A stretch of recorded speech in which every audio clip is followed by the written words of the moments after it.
Bom dia, me chamo Ivan Júnior, sou do segundo A e sou da equipe Albas Aluar. E hoje nossa equipe vai apresentar o tema Democratização Inacabada, Fracasso da Segurança Pública. Nossa equipe tem os seguintes componentes: Ivan Vieira, Adriele Reis, Rafael Gonçalves, Ian Barreto, Micael Oliveira, Leonan Muniz e Silas Cunha. Biografia. Aos 77 anos faleceu em 19 de dezembro a antropóloga Albas Aluar, fundadora do Núcleo de Pesquisa em Violências da Universidade do Estado do Rio de Janeiro. Aposentada desde 2012, atuava ainda como pesquisadora visitante do Instituto de Estudos Sociais e Políticos, coordenando pesquisas sobre violências em diversos contextos. Como legado, a pesquisadora deixa dezenas de artigos, livros e capítulos sobre segurança pública, violência urbana, violência doméstica, tráfico de drogas, dentre outros temas. Além de estudantes formados em centros de pesquisas como o Instituto de Medicina Social e a Universidade de Campinas. Indústria do crime ou crime-negócio globalizado. Um dos principais problemas mundiais até hoje é a incapacidade de controlar o uso de drogas ilegais, mas principalmente do mundo criminal sinistro que se desenvolveu para fazê-las circular por toda parte, com uma logística que impressiona pela sua eficácia. Disse que o mercado ilegal de drogas é hoje um dos maiores setores econômicos do mundo.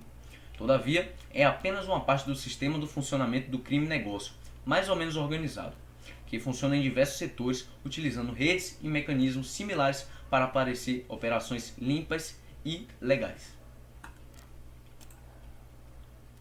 Apesar da expansão do poder do Estado e dos fundos para o controle público dessas ações durante os anos 90, só muito recentemente deu-se atenção aos interesses econômicos e políticos conectados à economia da droga, particularmente as interações cuidadosamente tecidas entre o mundo visível e invisível, legal e ilegal, os setores formais e informais da economia. Em outras palavras, se bem que a Polícia Federal tem examinado o crime organizado nos últimos anos, a Polícia dos Estados da República Federativa do Brasil, suas polícias civis e militares intervêm principalmente na repressão violenta das favelas e dos bairros pobres nas regiões metropolitanas e capitais. Consequentemente, houve um crescimento das forças de segurança privadas formais e informais incapazes de diminuir a consciência do risco e da insegurança entre os moradores das cidades. Consumo de drogas ilegais e a nova criminalidade.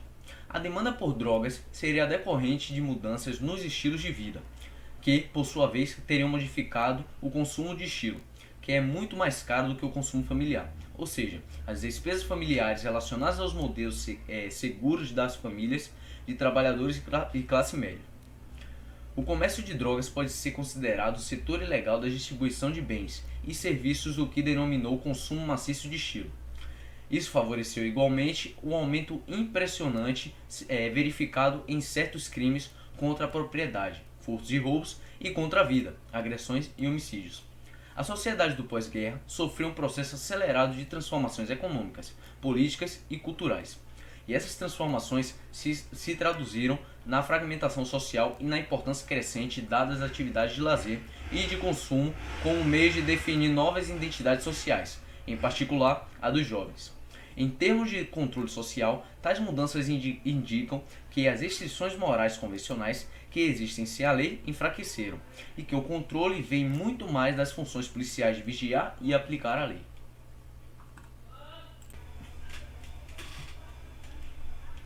De fato, uma revolução dos modelos de consumo também chegou ao Brasil. Uma pletora de bens de consumo, estilos de consumo sempre renovados e imensos centros de lazer e de consumo foi a principal mudança visível. Os valores culturais acompanharam tais mudanças nas formações subjetivas.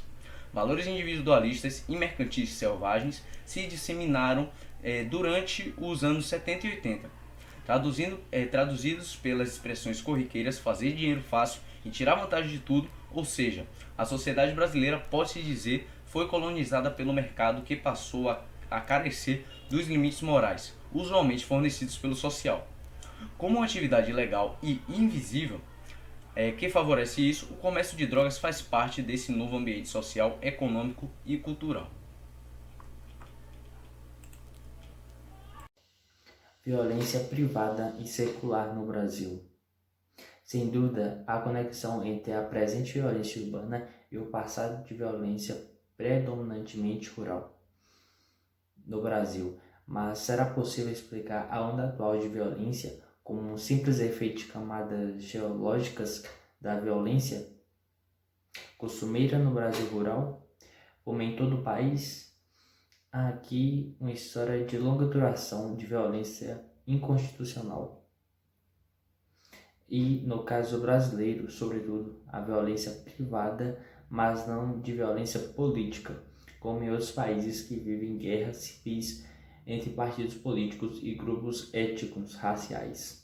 Na perspectiva da complexidade com a pobreza e a falta de emprego para jovens pobres se relacionarem aos mecanismos e fluxos inconstitucionais do sistema da justiça na sua ineficácia no combate ao crime organizado, esses atravessam todas as classes sociais e está conectado aos negócios legais e aos governos.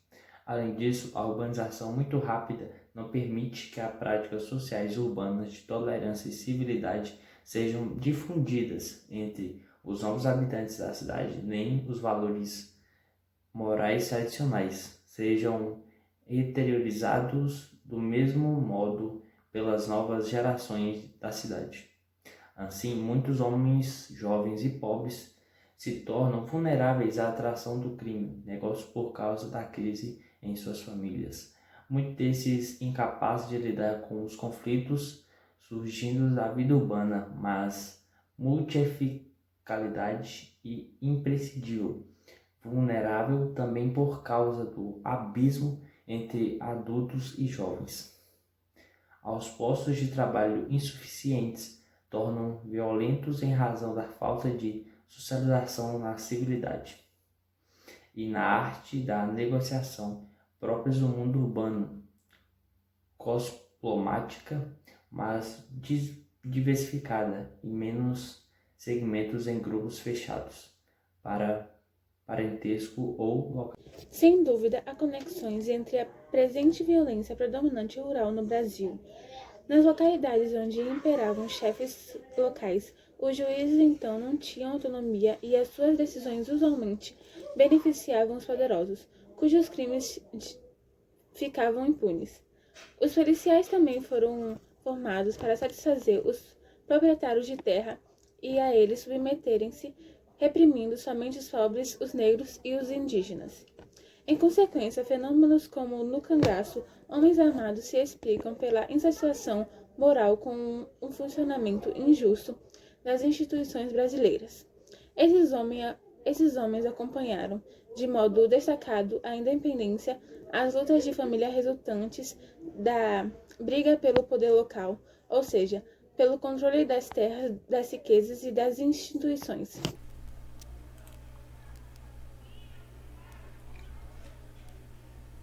A nova criminalidade. A violência urbana que envolvia sobretudo pessoas que se conheciam no chamado crime de sangue diminuiu relativamente depois da Segunda Guerra Mundial. Uma nova onda de homicídios entre desconhecidos aumentou várias vezes no final dos anos 70, quando o regime militar autoritário terminava. Como entender essa nova criminalidade? Justamente com a abertura do regime teve início um crescimento surpreendente dos crimes violentos, sobretudo de sequestros, roubos e homicídios, que utilizam armas de fogo. Tais crimes cresceram muito rapidamente nas capitais e regiões metropolitanas, além de algumas cidades no interior de certos estados brasileiros, tais como Pernambuco, Espírito Santo, São Paulo, Rio de Janeiro e Paraná. Nos Estados Unidos, esse fenômeno começou durante os anos 60, 15 anos antes. Um estudo cuidadoso dos inquéritos policiais e de processos penais de 1991 no Rio de Janeiro mostrou que 57% dos homicídios cometidos nesse ano estavam relacionados com o tráfico de drogas. De fato, essa é apenas uma de muitas indicações que sugerem que o aumento de taxa de homicídio pode estar correlacionado com maior entrada de armas de fogo e drogas no país, já que os dois fenômenos aumentaram simultaneamente nos últimos anos da década de 70. Quando os soldados são chamados pelos donos do tráfico, esse chamado é dirigido aos jovens que conseguiram ultrapassar os regulamentos existentes, hoje nas Forças Armadas Brasileiras, para evitar recrutar jovens das favelas. Eles foram treinados durante o serviço militar, ainda obrigatório. Mesmo quando não são parte da quadrilha, esses jovens são convidados a montar e desmontar as armas automáticas exclusivas das Forças Armadas e roubadas de seus depósitos. São chamados a instruir os novos soldados do tráfico a enfrentar os inimigos quando a favela onde vive é invadida pela polícia ou por uma quadrilha rival. Esses devem aceitar o convite não tanto porque são pressionados, mas porque se sentem obrigados a colaborar com a quadrilha que controla o bairro onde moram. De todo modo, sabem que em caso de recusa, isso terá um custo tanto no plano moral quanto no físico. Perderão seu conceito ou consideração dono do morro, serão expulsos da favela ou, pior, executados. Às vezes, são até mesmo convidados a formar os bondes que vão invadir os bairros inimigos.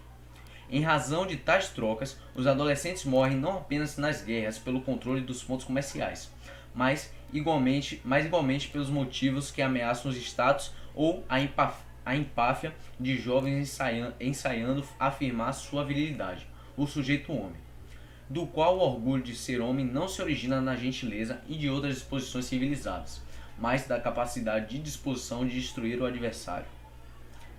São desses jovens vulneráveis que cedem à sedução os corpos que aumentam as taxas de homicídio pelo país afora, principalmente nas cidades onde se desenvolveram no século passado as culturas de tolerância, de negociação.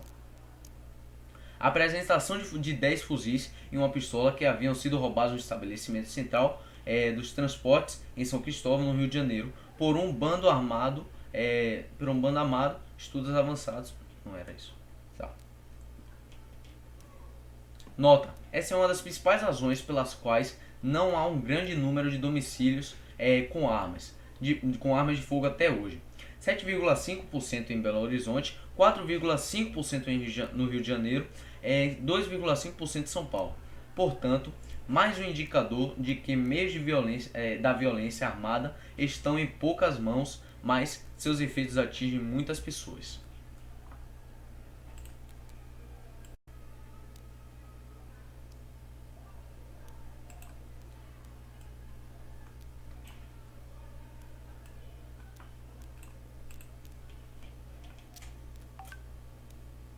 Clientelismo e falta de cidadania.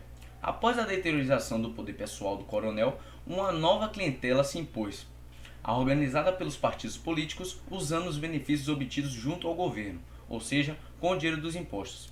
Mas o sistema tornou-se mais instável para os políticos e menos legitimado para os clientes, que passaram a considerar os primeiros como falsos patrões e amigos. Mesmo assim, o sistema clientelista persistiu como uma manipulação autoritária a fim de ganhar os votos dos eleitores, freando o verdadeiro compromisso com suas demandas. A mesma manipulação se encontra no Congresso como meio de obter a maioria do plenário para aprovar as ações do governo. Esse modo de negociar os votos dos parlamentares abriu caminho à corrupção a que assistimos até hoje. Com efeito, o regime militar, apesar de ter mantido práticas de negociação no Congresso, cortou as raízes do processo que chegava às demais formas de associação, tais como sindicatos, associações de moradores e clubes. Nos sindicatos, houve uma clara intervenção que fez migrar muitos de seus líderes para as vizinhanças, onde passaram a militar sobre os olhos restritivos da polícia, que passou a adotar as práticas repressivas da doutrina da segurança nacional, da guerra contra os inimigos internos da guerra contra os inimigos internos. Os conflitos de classe deslocaram-se, portanto, do local de trabalho para o local de moradia, onde as reivindicações encontraram meios de restabelecer nas práticas clientelistas dos políticos através dos votos para ganhar postos no Congresso. Nas associações, mesmo assim, o emprego de palavras cada vez mais duras e práticas autoritárias foi se acentuando ao longo dos 25 anos da ditadura, junto com o emprego cada vez mais usual e brutal da violência nas incursões da polícia nesses locais.